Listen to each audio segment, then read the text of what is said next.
morning, our men were holding on like bulldogs. Only 4 tanks had got across, but with these and their own arms, our infantry kept the bridgehead intact. The enemy, fearing another ill our men, now withdrew armor from other sectors and threw it in.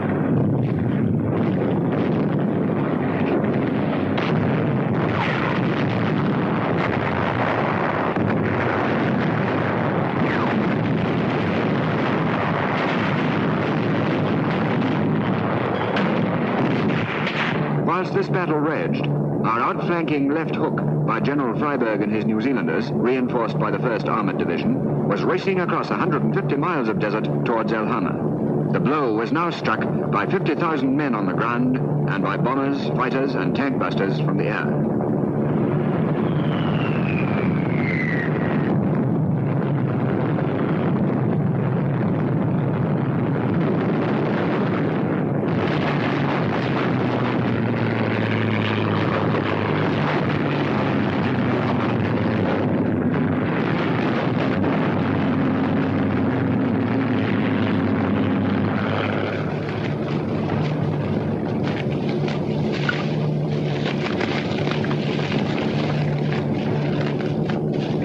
The Germans, pinned down by the Northumbrians at Meredith, moved their armour too late. The New Zealanders, thenceforth to be known as the left hookers, drove through.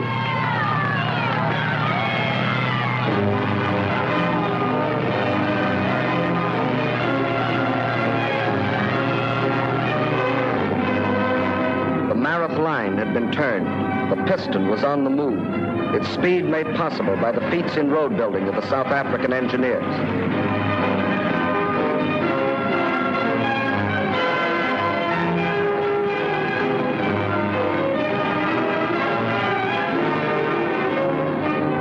Naval forces shelled and bombed all along the seawall.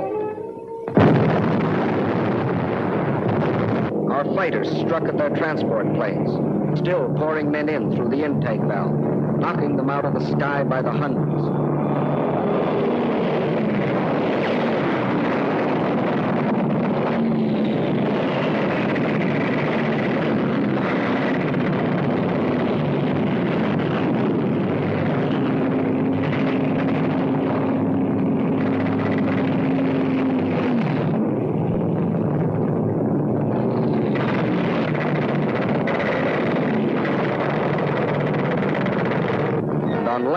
The British First Army was a constant threat in the north, while in the center the French had attacked at Pichon, and further south the Americans had broken through to El Guitar and McNassy, thus enforcing constant pressure all along the land wall of the cylinder.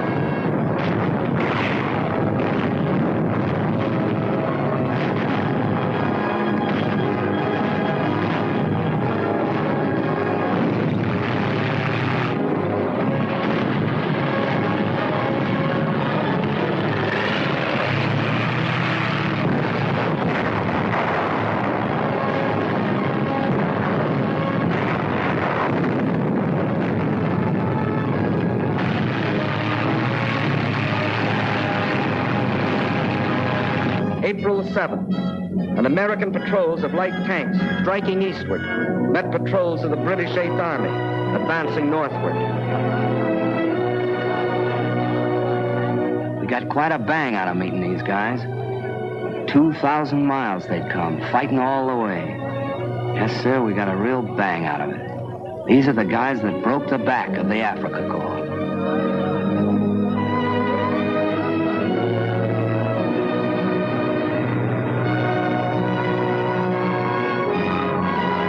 Still, the piston pushed relentlessly on. April the 10th, Sfax fell. April the 12th, Sousse. And on April the 20th, after exactly 30 days of fighting in pursuit, the 8th Army had driven the enemy into the hills beyond Enfidaville. And in its wake was a great homecoming. What got me was watching those villagers coming back.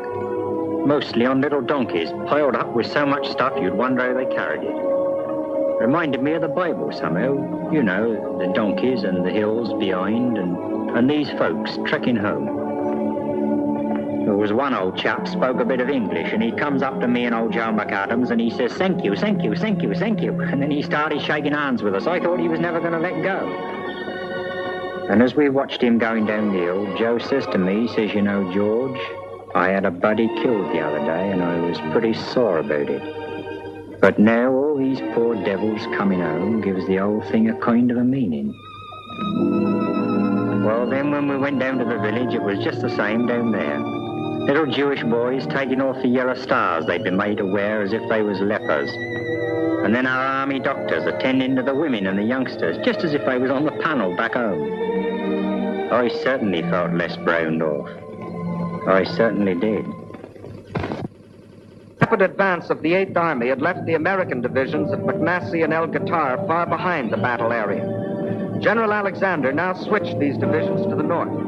This remarkable 200-mile march across the heavy traffic streams of the First Army's lines of supply was accomplished without once interrupting the eastward flow, and this in complete secrecy.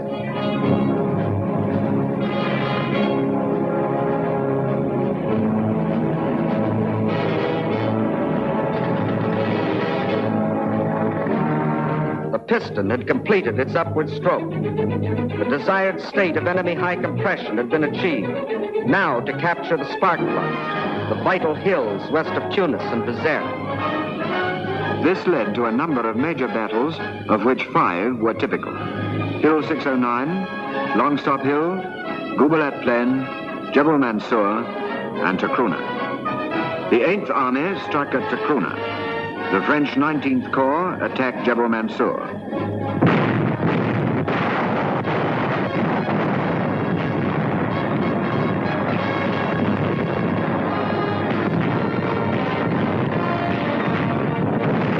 On the Gubalat Plain, the British 6th Armoured Division, striking towards Tunis, had drawn upon it most of the enemy's remaining armour.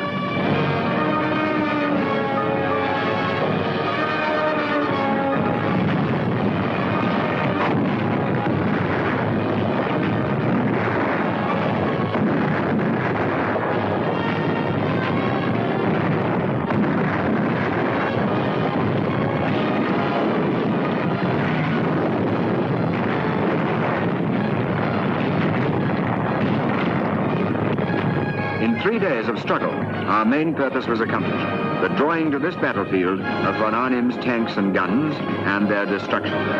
Meantime, the British 78th Division was pressing the attack on Longstop Hill.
For 12 days, the hills echoed with gunfire. Positions were taken, lost, and retaken.